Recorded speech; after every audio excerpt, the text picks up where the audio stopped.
When we started working on this, it was like, oh, we want a social first campaign. And then we look at a brand like Vaseline. It's 155 years old. 1.5 billion households are using this product. And so how do you really go social with something that's actually that old, right? We can either create a lot of content and put it on social. So that would be a lot of like brand say content that talks about, oh, how good Vaseline is and what all, all the things that you can do with Vaseline jelly.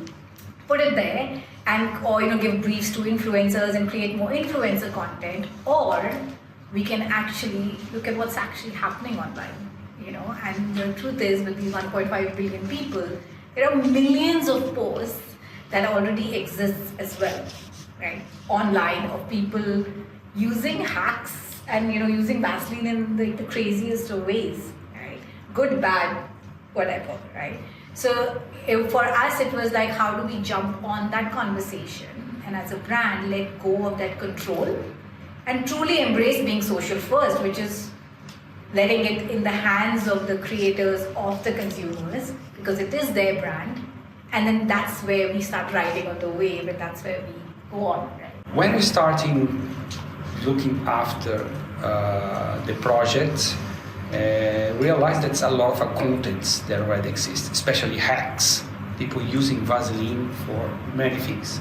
When you start hire creators, and normally some brands starting hold that authenticity back, they create scripts, share to the clients, and the clients approve, and they do the content that they send, they do like and I thought this is wrong, because you're just taking out what they have the more valuable, that's the authenticity.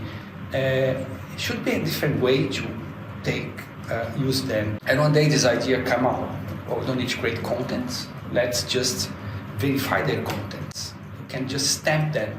Maybe they're going to be happy with that and they're going to talk about it. So that's something that starts. But as Aanchal told, to enter social, to be real social, needs some bravery. Brands want to be premium, brands want to keep their space of a beauty. And how the brand that wants to be premium and beauty going to talk about put the product in the Crocs. So there's a moment, the discussion, it's a big decision. Yeah. Should we just keep hacks on beauty because people used to, shape your eyebrows or use a primer before the makeup, and we told it's not what people talking about. You don't have the power to control it anymore.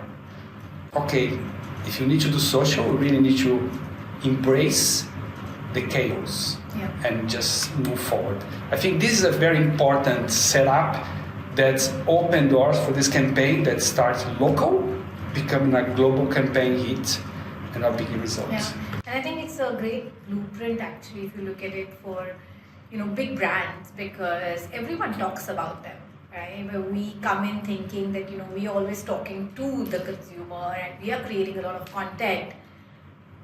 You take any brand, people are already discussing it, have opinions online.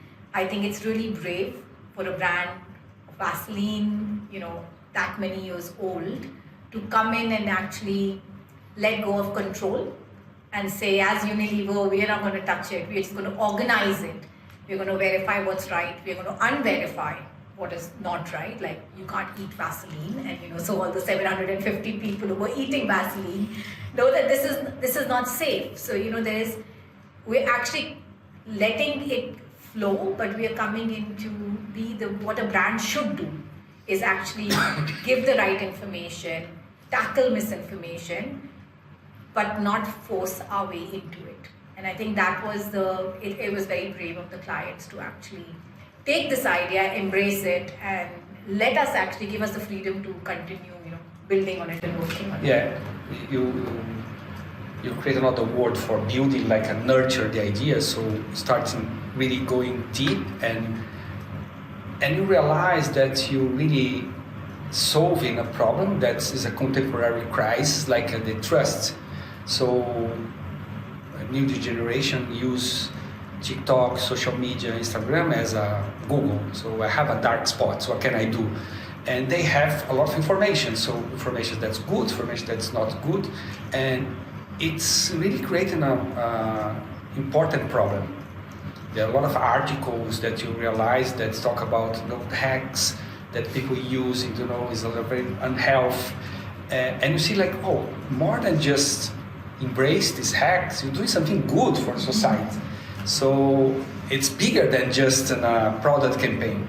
You're going to verify a content telling this works and what's not verified. This doesn't work. You flip the ecosystem, like normally brands hire creators to validate the brand. Now it's the brand validate creators. That's create a lot of traction, and the creators feel, wow, the brand is using scientists to validate my hack. So just flipping the communication, that's make I think a new way of working of creators. There's so much content out there, and if brands, on social media, if they want to create conversations, it's a lot of effort, it's a lot of investment, and you will be lost maybe in a sea of million conversations, right? Like maybe you'll sign up for 1 second in the internet's timeline in a day, and then it's dead, right? So the way, it is moving, and it's one way, but it's the way of probably what's happening right now is riding on the conversations and picking what's already happening, what people are already talking about, seeing what is a seamless fit for the brand. And as in Vaseline's case, it was all about the brand, and we just came in, we started like verifying it, we started validating it. But generally it's like, how can the brand fit there, and then, ride on the conversation instead of just creating new conversations. There were levels that we had to go through. However, yes, when we first presented the idea, they loved it, right? Because again, it was social at its core, that was the brief. The client loved it. We immediately said, let's take it, and they wanted to present it to their leadership. When the leadership saw it, they loved it. They said, okay, let's start putting a little bit more money. But it's not as easy as it sounds, because there is, in a company like Unilever, which is, there's so many layers of not just global clients, you've got local clients. We as a global team are creating maybe just, something that sits here. At the end of the day, it's on the local market to do the work. They need to invest in it as well. We didn't start off by saying, let's go to Cannes. It was like Marco said, it was a brief for South Africa. But then we saw it, someone else saw it. And then there was this, we had to explain the idea perhaps multiple times to markets, like have regular calls with them, constantly keep pushing them to do what we needed to do. So there was that drive that we had to do. But the idea was pretty much everyone said, like, yeah, there's something to it. So it's changed our way of working, because we have a daily meetings to see opportunities. For example, there's a director in India that told us that use Vaseline to put in the windows to make the light go through, and he created a content for us and sent to us. Oh, great, let's boost it, let's check it. And also see opportunity to make big, because it's a campaign that starts earlier first and paid after. It's not because everything happened organically. That's not exist anymore in social media. No one do things for free anymore. But when you start to send direct messages, really, the creators look at that, they test me, and start posting. And the best contents we start choosing and boost on media to really give more reach. Instead of reinventing, we're listening to what the consumer is doing. And again, that's not what every brand does, and that's the beauty in this, right? So if we're using it as for your eyebrows, like a gel to tame your eyebrows, let's create a product, a Vaseline jelly product that with the right applicator that would make it easier for them to do what they're already doing. Now there's a whole sort of pipeline of products that that they're working on, that they're of course based on the verification of the tests, which is like our consumers, our research is all there, it's already verified, so it makes it easier. So it's also the new way of looking at new product development? The numbers from the case study from the Unilever is 42% growth. Is a sales that's going stable to down and grow 42%, I think, e-commerce and even the physical place. So it's a big result. It's become a hit. So there is like, if we can do it on one brand, what's happening on the other brands and other categories? We are hearing from so many other, even of our clients, to come and talk about the Vaseline Verified case study because they want to understand how can they do it in their category, in the business they are operating. But I think the best sort of validation was, we know that P&G shared this case study in their marketing forum as this is what Unilever is doing as sort of best in class. And that's great because that also tells you again that it's being noticed as the next phase of what marketing should be. How should we look at social media and what brands should be doing? It's become the most awarded campaign for Unilever ever, beating some very famous Dove campaigns.